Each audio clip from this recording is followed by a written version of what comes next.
단 한 사람에게만 집중하십니다.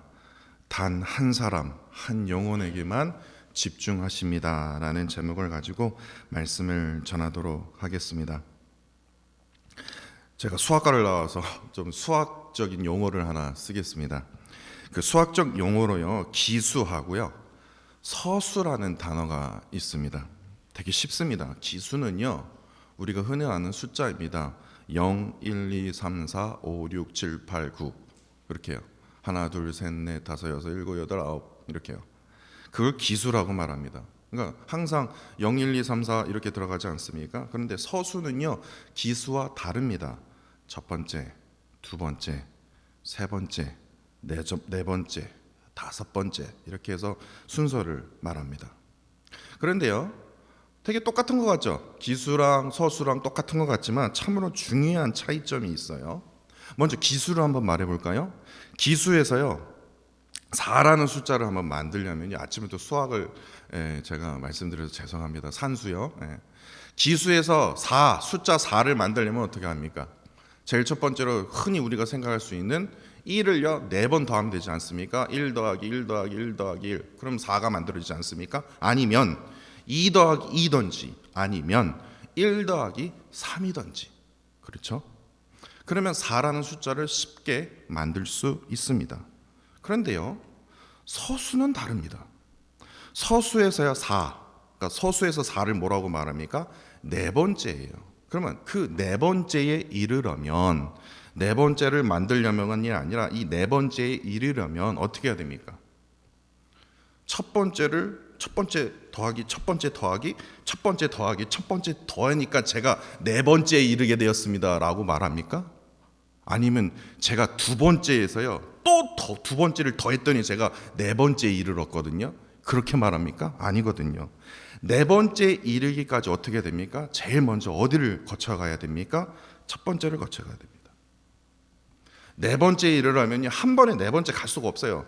첫 번째 거쳐서, 두 번째 거쳐서, 세 번째 거쳐서, 그리고 드디어 뭐예요? 네 번째로 이룰 수 있다라는 겁니다. 다시 말해서 네 번째가 존재하기까지, 이 네 번째가 존재하려면 어떻게 됩니까?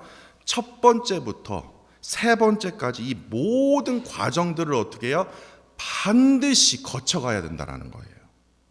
반드시요. 첫 번째 제가 너무 싫어하거든요. 어쩔 수 없어요. 거쳐가야 돼요. 그래야만이 첫 번째, 두 번째, 세 번째 해야지만 뭐예요? 네 번째에 이룰 수 있다라는 겁니다. 이게 왜 중요하냐? 우리 인생이 이러거든요. 인생은요, 절대로 기수로 설명할 수 없다라는 거예요. 저는 어린 10대를 4번 살아서 지금 40이 되었습니다. 그렇게 말한 사람이 있습니까? 저는요, 그렇게 사람들이 제일 좋아하는 20대를요, 제가 2번이나 살았거든요. 그래서 제가 지금 40대가 되었습니다. 그렇게 말하는 사람이 있습니까? 인생은요, 절대로 기수로 설명할 수 없다라는 거예요. 서수로요. 내가 기억하고 싶지 않은 10대, 내가 기억하고 싶지 않은 20대 상관없어요. 1살 때부터 39살까지요, 모든 것을 다 거쳐가야지만 내가 마흔이 될 수 있는 거예요. 그토록, 저번 주에 말씀드리지 않았습니까? 그토록 중요한 삶의 의미와 이유는요, 그냥 기수처럼요, 그냥 내가 기억하고 싶은 그냥 행복한 그 순간 이거 뽑아갖고 딱 더했더니 지금 제가 이렇게 되었습니다, 제가 이렇게 존재할 수 있는 겁니다, 이렇게 말할 수 있는 것이 아니라 서수처럼요, 기억하고 싶지 않아도요, 정말 그 순간이 엄청 고통스러워서도 인생은요, 1살 때부터 그냥 모든 과정들을 다 거쳐가야만이 지금의 나의 존재가 될 수 있다라는 거예요. 기수처럼 그때 기억하고 싶지 않은 일들을 그냥 하나하나 생각하면요, 진짜 이건 비극이다, 진짜 나에게 아픔이다, 그냥 눈물만 나와요. 그런데 서수처럼요, 며칠이 지나고 몇 달이 지나고, 아니요, 몇 년이 지난 후에 멀리감치 그 기억하고 싶지 않은 그 사건들이든 하여튼 일들을, 과정들을 돌이켜보면요, 어떻게 됩니까? 희극이 돼요. 그때는 그렇게 고통스러웠는데 몇 년이 지나고 며칠이 지나고 몇 달이 지나 보니까 이게 아무것도 아닌 거예요. 그때 그 경험이, 그때 당시에는 나에게는 너무나 고통스러웠지만 내가 지금 있기까지 그때의 경험이 내 인생의 소중한 경험이었구나. 소중한 추억이었구나라고 말하는 사람들이 있다라는 거예요. 근데 여기서 우리가 조금만 더 집중해 보아야 될 것이 있습니다. 지나온 인생의 그 모든 과정들을요, 그냥 무조건 그냥 돌이켜 보았다고 그 인생이 비극이 되었던 인생이 희극이 되는 게 아닙니다. 무조건 돌이켜 본다고? 내가 돌이켜서 이때 이래 있었지 그렇게 생각해 본다고 무조건 비극이 희극으로 된다라는 것이 아니에요. 다시 말해서 지나온 모든 과정들을 우리가 돌이켜 볼 때 사건 중심으로 봐서는 안 됩니다. 그때 이 사건이 있었지. 야, 맞아. 이때 그 일이 있었지. 사건 중심으로 보는 것이 아니라 내 모든 지나온 그 모든 과정들을 뭐예요? 해석 중심으로 보아야만이 비극이었던 사건이 뭐예요? 희극으로 변할 수 있다라는 거예요. 해석 중심이요. 인생을 기수로 여기는 자들은요, 인생에 벌어지는 모든 사건들을요, 이 사건, 저 사건, 이 사건, 저 사건. 그래서 내가 경험한 사건들을 통해서 어떤 사건이야 따라서 내가 성공한 삶을 살 수 있고 실패한 삶을 살 수 있다고 말합니다. 예를 들어 이 대학교에 딱 합격됐다. 그럼 넌 무조건 성공이야. 너 지금 이 로또 한번 당첨됐지? 이 사건 터지잖아. 넌 그냥 성공이야. 이렇게 얘기를 해요. 인생을 기수로 사는 사람들은요. 그런데 인생을 서수로 여기는 자는요, 인생에 벌어지는 모든 일들을요, 그 의미와 이유를 해석하기 때문에 단지 지금 내가 벌어진 그 순간이 이해할 수가 없고 해석할 수 없는 상황임에도 불구하고도, 고통스러운 상황임에도 불구하고도 이 순간을 이겨내고 이 순간만 한번 견뎌내봐라. 그러면 너는 더 강해질 것이다. 이를 통해서 너가 더 큰 일을 감당할 수 있을 것이다 라고 여기게 된다라는 거예요. 출애굽한 이스라엘 백성들이요, 출애굽 딱 됐어요. 구원을 받았어요. 이야, 이제 할렐루야다. 이제 구원 받았으니까 할렐루야다. 끝났습니까? 구원 받자마자 첫 번째 큰 장애물이 있었어요. 홍해. 딱 가로막는 거예요. 아니, 나 구원 받았다니까, 출애굽해서 나 구원 받았는데 홍해가 딱 있는 거예요. 그런데 홍해뿐만 아니라 홍해 뒤쪽에서 막 진짜 눈을 부르리면서 너 내가 잡으면 내가 죽이리라고 하면서 바로 군대가 막 쫓아오는 거예요. 아니, 하나님 나 구원시켜줬잖아요. 출애굽해줬잖아요. 그런데 앞에 홍해 뒤에는 막 그냥 진짜 날카로운 칼이 막 지금 다가오는 거예요. 그런데 하나님께서 또 구원을 베풀어 주셔서 홍해를 건넜어요. 야, 또 구원받았네? 끝! 이게 아니라 또 뭐예요? 정말 바짝 메마른 광야가 앞에 있는 거예요. 야, 이건 또 뭐냐? 배고프고 목마르고. 그래서 그 광야에서도요, 구름기둥과 불기둥과 또 만나와 모든 것으로 또 우리를 구원해 주셨어요. 그런데 광야를 지나가자 보니까 또 에돔이 있는 거예요. 에돔, 모압, 바산. 다시 말해서 적들이 계속 괴롭히는 거예요. 구원을 받았으면 또 적들이 일어나고, 또 구원을 받았으면 또 문제가 일어나고. 그러자 이스라엘 백성들 사이에서요, 딱 두 쪽으로 쫙 나누지 않습니까? 오로지 자신이 벌여졌던 모든 일들을요, 사건 중심으로 보았던 이스라엘 백성들은요, 홍해 앞에서 바로의 군대를 보면서, 또한 광야를 보면서, 에돔과 모압과 바산의 수많은 적들을 보면서 뭐라고 말합니까? 불평불만을 하면서 큰 좌절 가운데 나는 반드시 죽게 될 거야. 나 이제 끝났어. 뭐세요? 이러려고 저를 이렇게 애굽에서 나를 데리고 온 겁니까? 그냥 애굽에서 편하게 살게 그냥 냅두지. 편하게 산 것도 아니면서 불평불만을 하게 된 거예요. 왜? 내가 지금 죽게 생겼거든요. 반면에요, 똑같은 상황을 보았음에도 은혜 중심으로 보았던 모세와 또한 하나님의 백성들은 홍해에서나 광야에서나 변함없이 하나님께서는 구원을 베풀어 주실 것이다 라고 믿었다라는 거예요. 결국에 내 삶 속에서 모든 일어난 일들을 사건 중심으로 보았던 이스라엘 백성들은 광야에서 오로지 불평불만하다가 깨꾸닥 하다가 죽음의 뭡니까? 광야의 땅에 묻히게 되었다라는 거예요.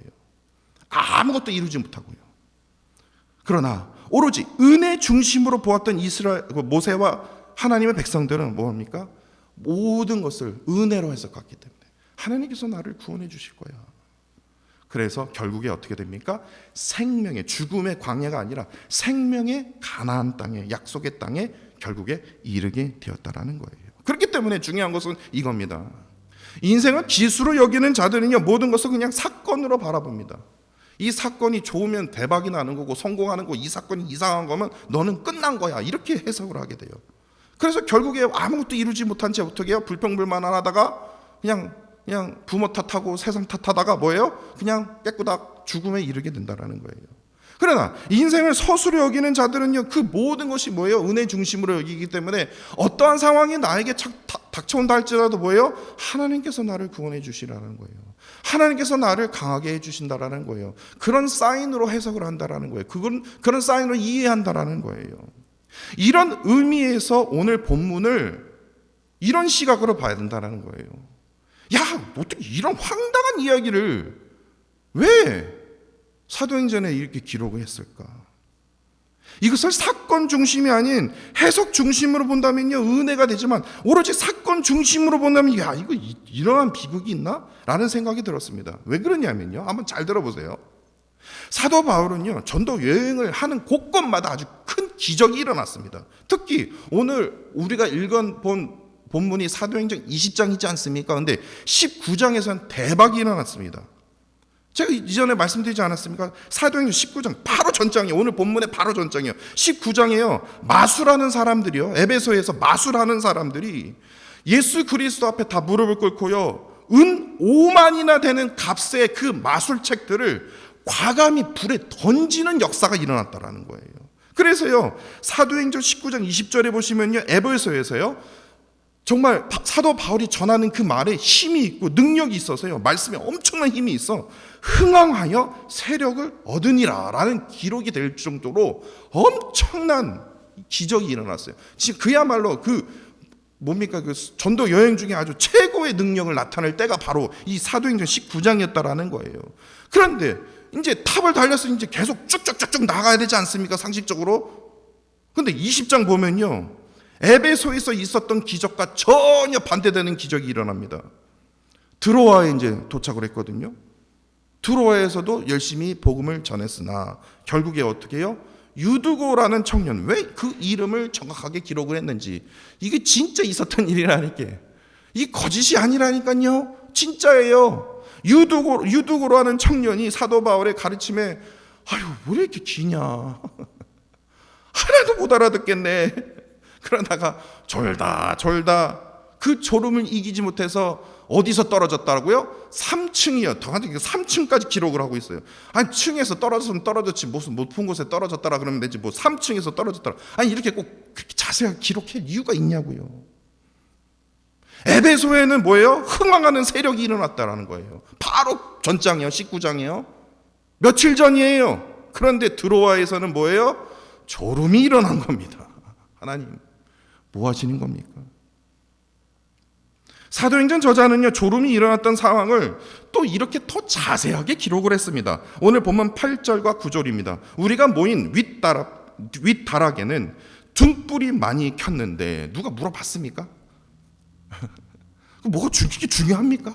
등불이 많이 켜있다는 게 뭐가 중요하냐고요. 그런데 유두고라는 청년이 창에 걸터 앉다가 있다가 깊이 졸더니라고 되어 있다라는 거예요.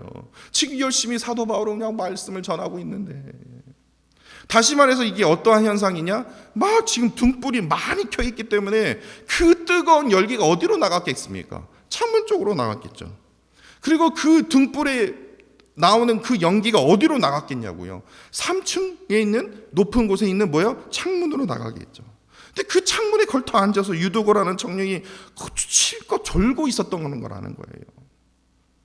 근데 저도 몰랐는데요, 오늘 본문을 깊이 살펴보다가 이 유두고, 우리는 그냥 뭐 유두고라는 청년이 있구나라고 생각할 수 있으나, 유대인들이요, 이 유두고를 보면 아, 이 사람이 이런 사람이구나 라는 것을 그냥 단번에 알 수 있어요. 왜냐하면 이 유두고라는 그 이름을 살펴보다가 그 이름이요, 그 당시에 뭐 무슨 선민 출신, 뭐 선비 출신, 뭐 그런 게 아니라 천한 노예의 이름 중에서 제일 유명한 게 유두고라 합니다. 유두고라면 아, 이거 천한 출신이구나, 노예 출신이구나, 배우지 못한 거예요. 그러니까 노예 출신이었던 이 유두고 청년은요, 그랬을 거예요. 하루 종일 아침부터 일찍 일어나갖고요, 종일 주인집에서 일을 했던 거예요. 일을 했으니 얼마나 피곤했겠습니까? 그런데 저기 보니까 뭐 사도 바울이 뭘 가르친다 그러니까 피곤한 몸을 이끌고요, 자야 되는데 자는 시간을 줄여가면서 이제 뭐 한번 들어보려고 그냥 갔다가 보니까 자리도 없어요. 그래서 저 창문에 앉아야 되겠다. 앉아서 듣다 보니까 뭔 소리인지 하나도 못 알아듣겠는 거예요. 그래서 실컷 졸았습니다. 졸다가 어떻게 돼요? 떨어져 죽은 거예요. 떨어져 죽은 거예요. 정말 안타깝게도 졸음을 이기지 못해서 3층 창문에서 떨어진 것입니다. 이에 놀란 사람들이 화글짝 놀랬죠. 말씀 듣다가 뭐가 펑 하는 소리가 들리니까요. 그래서 뛰어내려가서 유두고를 일으켜 보았습니다. 그랬더니 그냥 펄썩 주저앉는 거예요. 그래서 9절 하반절에 뭐라고 되어 있습니까? 유두고에 대해서 정확히 이렇게 기록하고 있습니다. 죽었는지라. 그런데 여러분들, 여기서 우리가 반드시 기억해야 할 포인트가 있습니다. 여기 죽었는지라, 이 판단이 누구의 판단이었을까요? 그 주변에 모였던 사람들이 유두고를 일으켰는데 그냥 쓰러져 있으니까 죽었구나, 그게 아니라 사도행전의 저자인 의사 누가가 그 현장에도 있었다라는 거예요. 의사 누가가 그 현장에도 있었다니까요. 그 의사가 뭐예요? 빨리 이렇게 세워봤는데 그냥 쓰러진 거예요. 의사 누가가 눈에 딱 보기에 뭐예요? 죽었구나, 이건 끝났구나, 야 이건 비극이구나, 이건 죽었구나. 그러니까 주변 사람들이 사망 선고를 내린 게 아니라 뭐예요? 의사 누가가 그 현장에 있었기 때문에 직접 뭐예요? 그의 눈으로 판단하기에, 의사가 판단하기에 뭐예요? 그는 완전히 죽었구나. 그렇게 사건 중심으로 오늘 본문을 보시면요, 이거는 분명히 참으로 안타까운 비극이 아닐 수 없습니다. 그러나 의사 누가가 분명히 죽었는지라라고 사망 선고를 땅땅땅 내렸거든요. 그런데 사도 바울은요, 이상하게도 달랐다라는 거예요. 10절을 보시면요, 사도 바울은 유두고 청년의 몸을 안고는요, 이렇게 말하고 있습니다. 성경엔 그렇게 기록하고 있지 않지만요, 분명히 사도 바울이 이렇게 말할 겁니다. 죽었다고? 지금 너네들이 죽었다고 얘기했지? 누가야, 너 지금 이거 죽었다고 얘기했지? 주변 사람들은 이게 비극이라고? 그렇게 떠들지 말라. 이건 비극이 아니고 이건 죽은 것도 아니다. 그에게 아직까지도 뭐예요? 생명이 있다. 이렇게 말을 하는 거예요. 이상하다. 뭔 소리야. 의사가 얘기하기에 지금 분명히 죽었는데 1층에도 아니고 3층에서 떨어졌는데 떠들지 말라. 죽었다고? 비극이라고? 떠들지 말라는 거예요. 뭐예요? 그에게 생명이 있다. 사건 중심으로 본다면 분명히 노예 출신의 이 유두고의 죽음은 참으로 안타까운 죽음이 아닐 수 없다라는 거예요. 그러나 앞서 말씀드렸듯이 은혜 중심으로 오늘 본문을 보시면요, 유두고의 죽음에 이르기까지 전체 과정을 봐야 된다는 거예요. 첫 번째, 두 번째, 세 번째, 네 번째에 이르기까지, 다시 말해서 죽음에 이르기까지의 전체 과정을 보면요, 은혜 중심으로요, 그러면 참으로 놀라운 그 귀한 은혜가 있었음을 우리가 깨달을 수 있다는 겁니다. 그 시작을 어디서부터 시작해야 될까요? 바로 드로아로 갔던 그 배예요. 빌립보에서 출발했거든요. 바로 본문 6절입니다. 6절 한번 보십시오. 6절을 보시면요, 빌립보에서 배로 떠나 닷새만에, 여기서 닷새만에다 동그라미를 쳐야 됩니다. 닷새만에 드로아에 있는 그들에게 가서 며칠을 머무니라? 1회를 머무니라. 7일을 머무니라. 7일에다 동그라미를 쳐야 됩니다. 지금 왜 빌립보에서 배를 타고 갔을까요? 지금 바울은요, 지금 예루살렘으로 가야 되거든요. 목적지가 분명합니다. 다시 돌아가는 거거든요. 예루살렘에 돌아가기 위해서 지금 배를 타고 지금 돌아가는 일인데 왜 드로아에서 7일을 머물렀을까요?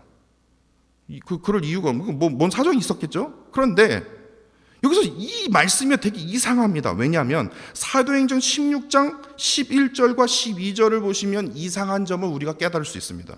사도행전 16장 11절과 12절을 보시면요, 제가 읽어드리지 않지만 포인트가 이겁니다.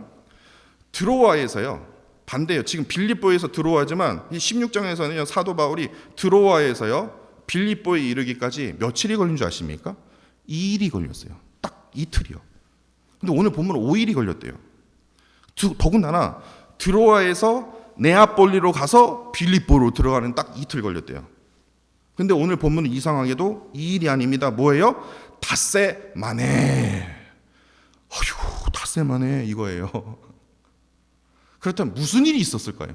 배 안에 무슨 일이 있었을까요? 이거는 뭐 누구나 쉽게 추측할 수 있는 겁니다. 뭐예요? 빌립보에서 드로아로 가는 길에 뭐예요?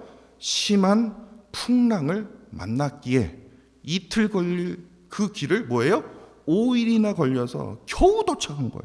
그렇다면 왜 예루살렘으로 빨리 돌아가야 되는데 드로아에서 7일이나 머물었을까요? 왜냐하면 심한 풍랑으로서 뭐예요? 몸이 너무나도 지쳐 있었거든요. 아니 하나님, 이틀 걸릴 지금 5일이나 걸렸어요. 지금 몸이 너무나 힘든 거예요. 그 지친 몸을 추스리기 위해서 뭐예요? 드로아에서 7일이나 머물러 있었음을 우리가 알 수 있다는 거예요. 그런데요, 우리가 또 더 깊게 생각해 보아야 될 게 무엇이냐면, 사도 바울이 복음을 전할 때 어떻게 전했습니까? 강론을 했다고 오늘 본문 7절에 보시면 돼 있지 않습니까? 강론은요, 주고받는 대화입니다.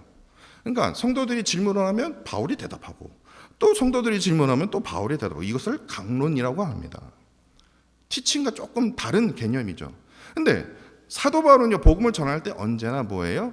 프리칭을 했습니다. 설교를 했습니다. 근데 설교하지 못했고 강론을 했다라는 것은 몸을 추스리고 있는데 아마도 드로아의 성도들이 사도 바울이 왔네? 그래서 지금 사도 바울 곁으로 온 거예요. 그러면서 그동안 궁금했던 것들을 사도 바울에게 퍼부었던 것이죠. 그래서 사도 바울이 지금 나도 힘들어 죽겠는데. 그래서 어떻게 돼요? 강론에 이르기까지 이르게 됐다라는 거예요. 그러니까 다시 말해서 사도 바울은요, 성치 못한 몸으로도 늦은 밤이 되도록 힘을 다해서 열심으로 답하고를 뭐래요? 여러 번 반복했다라는 것을 우리가 알 수 있다라는 거예요. 그러니까 그럼에도 불구하고도 에베소에서는요, 19장에서는 뭐예요? 에베소에는 흥함과 세력이 일어났는데 지금 드로아에서는 뭐가 일어났어요?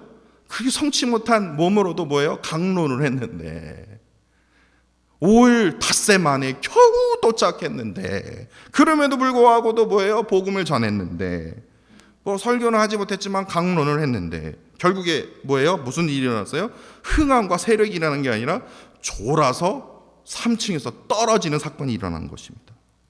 그러니까 오늘 본문의 이야기를 종합해 보면 이렇습니다. 심한 풍랑 때문에 이틀 만에 갈 길을 닷새 만에 이르게 되어서 죽을 고비의 그 고통을 뭐예요? 있었다라는 거예요. 그럼에도 불구하고도 그 죽을 힘을 다해서요, 설교는 못하도록 내가 강론을 해야지, 그래서 복음을 끝까지 전했음에도 뭐예요? 흥하는 세력이 일어나는 게 아니라 졸다가 죽게 일어나는 일이 일어나는 거예요. 하루 종일 주인집에서 일을 하기 위해서 노예 출신이었음에도 어떻게 하든 삶의 의미와 이유를 찾기 위해서 내가 못 알아들어도 내가 한번 사도 바울 한번 강론을 한번 들어봐야지. 그래서 갔어요. 갔는데 무슨 말인지 하나도 못 알아듣겠는 거예요. 그래서 졸음과 싸우면서 주님의 말씀을 끝까지 들으려고 했다가 결국에 뭐예요? 창문에 떨어져서 죽게 되는 비극이 일어났다는 거예요. 그렇기 때문에 사건 중심으로 보게 된다면 분명히 오늘 본문은요, 왜 기록을 해야 되는지 이해가 될 수 없다라는 겁니다. 그러나 분명한 것은요, 오늘 본문은 그렇게 비극으로 끝나지 않는다라는 거예요. 어떻게 끝납니까? 12절에요. 맨 마지막 12절에 뭐라고 되어 있습니까? 사람들이 살아난 그 유두고 청년을 데리고 뭐예요? 가서 적지 않게 위로를 받더라라고 끝나게 된다라는 거예요. 여기서 적지 않게 위로를 받았다라는 말에는 어떤 의미가 담겨져 있습니까? 바로 10절에서요, 사도 바울이 죽었다, 비극이다, 이렇게 떠들지 말라. 그에게 뭐예요? 생명이 있다라는 거예요. 그 생명을 통해서 뭐예요? 적지 않는 위로를 그들이 받은 거예요. 이게 무슨 말이냐면요, 우리가 쉽게 생각할 수 있는 것이요, 사도 바울이 지금 말한 그 생명은 우리가 쉽게 생각할 수 있는, 이렇게 생각할 수 있지 않습니까? 우리 이렇게 해석할 수 있어요. 지금 숨이 완전히 끊어버린 그 유도고를 다른 사람이 좀 다 죽었다고 얘기하는데, 더군다나 의사 누가가 그걸 죽었다고 판단을 했는데 사망 선고를 내렸음에도 불구하고도 뭐예요? 사도 바울만이 유도고는 지금 숨 쉬고 있다, 육체의 생명이 지금 있다. 너 지금 그렇게 죽었다고 떠들지 말라. 비극이라고 떠들지 말라. 이렇게 우리가 그렇게 해석할 수 있지 않습니까? 그런데 그게 아니에요. 지금 사도 바울이 말하는 생명이란 노예 출신임에도 불구하고 더 삶의 의미와 그 이유를 찾기 위해서 못 알아듣는 그 말씀을 듣기 위해서 졸음과 싸워가면서 주님의 말씀을 들으려 했다가 죽은 유도고에게 지금 하나님께서 구원의 생명을 가르치시기 위해서 지금 이러한 사건이 일어났다라는 거예요. 이런 의미에서 오늘 은혜 중심으로 보게 된다면 우리가 이렇게 깨달을 수 있습니다. 심한 풍랑으로 이틀 만에 갈 길을요 닷새 만에 가게 하신 이유가 있다라는 거예요. 죽을 고비를 넘은 사도 바울에게 항상 설교로 복음을 전해왔는데 그때는 강론으로. 왜요? 더 알아듣게 하기 위해서. 일방적인 대화가 아니라 주고받는 대화를 통해서 누구요? 유도고 청년에게 좀 알아듣기 위해서. 노예 출신임에도 그가 포기하지 않고 삶의 의미와 이유를 찾기 위해서 졸음과 싸우도록 하나님께서 인도하시기 위해서 그에게 그만큼 편의를 제공해 주신 거예요. 그런데 결국에 3층에서 떨어져 죽었네? 근데 죽었다고 해서 그가 끝났습니까? 그 이야기가 끝났습니까? 아니거든요. 그에게 구원의 생명을 허락하신 그 이유도 뭐예요? 오늘 본문의 오늘 설교의 제목입니다. 단 한 영혼, 단 한 사람 노예 출신 그 유두고 청년을 구원하시기 위해서 모든 것을 동원하신 거예요. 하나님. 그 한 사람 살리기 위해서. 그 한 사람 구원하시기 위해서 99마리 다 버리고요. 그 한 양 잃어버린 한 영혼 찾기 위해서요. 주인이 찾아간 거예요. 그렇기 때문에 오늘 본문에 이 황당하고도 어이없는 말씀이 기록되어 있다라는 거예요. 단 한 영혼, 단 한 사람. 그 영혼을 구원하시기 위해서 하나님이 이러한 놀라운 사랑과 계획을 하셨구나. 사람의 영향력을 아주 쉽게 판단하는 기준은요, 아까 앞서 말씀드린 숫자 기수에 있습니다. 진짜 그래요. 인스타그램이나 페이스북을 보면요, 친구가 얼마나 있는지, 친구가 많이 있으면 이 사람은 참 영향력 있는 사람입니다. 그리고 팔로워가 얼마나 있는지, 그분이 남긴 글에서요 좋아요가 있으면요, 이분 참 영향력 있구나. 설교를 보면요, 설교의 조회수가 많으면요, 이 사람 진짜 이 목사 되게 인기 있는 목사구나 라는 것을 그 댓글을 통해서 그 좋아요의 개수를 통해서 뭐예요? 이 사람이 영향력 있는 사람인지 아닌지를 우리가 알 수 있어요. 그게 기준이 되어버렸습니다. 이게 세상 사람들이 바라보는 기준입니다. 그렇기 때문에 모든 사람들은요, 목사뿐만 아니라 모든 사람들은요 그런 것 같아요. 그냥 인플루언서가 되고 싶어요. 인플루언서를 쉽게 말해서 그냥 인기 있는 자예요. 이게 세상의 방법입니다. 근데 하나님은요, 인플루언서? 아이고 참. 아니, 하나님도 인플루언서 되면 얼마나 좋겠습니까? 하나님도 좀 인스타그램 어카운트 만들면 안 됩니까? 그러면 팔로워 엄청 많을 것 같은데.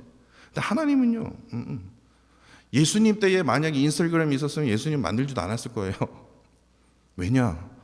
예수님, 하나님, 성령님 다 똑같거든요. 한 분이시거든요. 근데 이분의 특징이 있어요. 뭐냐면요, 오직 한 영혼에만 집중하시거든요. 오늘 본문뿐만 아니라 우리 구약이든 뭐 신약이든 한번 보세요. 하나님께서 집중하시는 분은 단 한 영혼이에요. 한 영혼을 부르세요. 그 부르심에 하나님께서 다시 이렇게 세워주세요.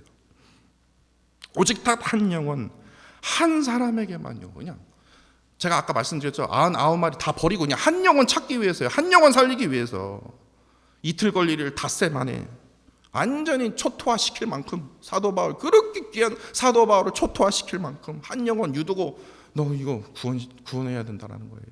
그 계획을 가지고 사도 바울을 희생시키면서까지 한 영혼 한 사람에게만 온전히 집중하셨다는 거예요. 그리고 서수처럼요, 내가 태어나기 전부터 지금 이 순간까지 이 모두를 다 하나하나 머리털까지 다 세어보시고 그를 통해서 뭐합니까? 구원의 생명으로 인도하여 주시는 사랑의 하나님이시라는 것을 우리가 기억해야 된다는 거예요. 근데 우리는 하나님과 너무나도 다르게 한 사람에게 집중하지 못하고 내가 여러 사람에게 인기 있는 목사, 인기 있는 장로, 모든 여러 사람에게 인정받는 사람이 되기 위해서 우리가 힘쓰고 사는 거 아닙니까? 단 한 사람을 구원하시기 위해서요, 독생자 예수 그리스도까지 포기하신 분이 바로 우리가 믿는 하나님이라는 거예요. 인간이요, 도저히 이해할 수가 없는 거예요. 따라할 수도 없는 거예요. 그러한 엄청난 사랑을 보여주신 그 하나님의 사랑의 그 한 부분을 오늘 본문, 참으로 황당한 이야기임에도 불구하고도 이 이야기를 통해서 우리가 다시 한번 느끼게 된다는 겁니다. 오늘 본문의 유두고 청년에게 임했던 이 동일한 구원의 생명이 나 자신에게 임하기를 원합니다. 지금 하나님께서는요, 지금 나 한 사람, 지금 나에게 집중하고 계세요. 여러분들 꼭 기억하십시오. 지금 하나님은 나 한 사람, 나에게 지금 집중하고 계세요. 지금 내가 가진 모든 연약함과 아픔, 상처 다 듣고 계세요. 다 알고 계세요. 구원의 생명으로 나를 구원하시기 위해서 진짜 사도 바울보다 더 대단한 사람까지도 막 대동할 때까지 막 나를 구원시키기 위해서 하나님이 가만히 있으신 분이 아니다니까요. 지금 이 자리에 있기까지, 이 자리에 나오기까지 하나님께서요, 놀라운 사랑으로 우리를 지금 붙들고 계신다라는 겁니다. 오늘 본문에 임했던 이 구원의 생명, 비극이라고, 죽었다고, 포기하라고, 끝났다고 떠들지 말라. 그 안에 뭐가 있어요? 하나님의 생명이 있다라는 거예요. 내게 생명이 있다라는 거예요. 포기하지 마십시오. 안 된다고 좌절하지 마십시오. 하나님도 포기하지 않았습니다. 하나님은요, 너 그렇게 떠들지 말라, 그렇게 여기지 말라. 너에게 나의 생명이 있다라는 거예요. 지금 나에게 계속해서 붙들어 주신다는 거예요. 이를 통해서 무엇을 우리가 경험해야 됩니까? 적지 않게 위로를 받았더라. 그 놀라운, 그 평강의 그 위로를 얻게 되는 저와 사랑하는 성도 여러분들이 되시기를 간절히 원합니다.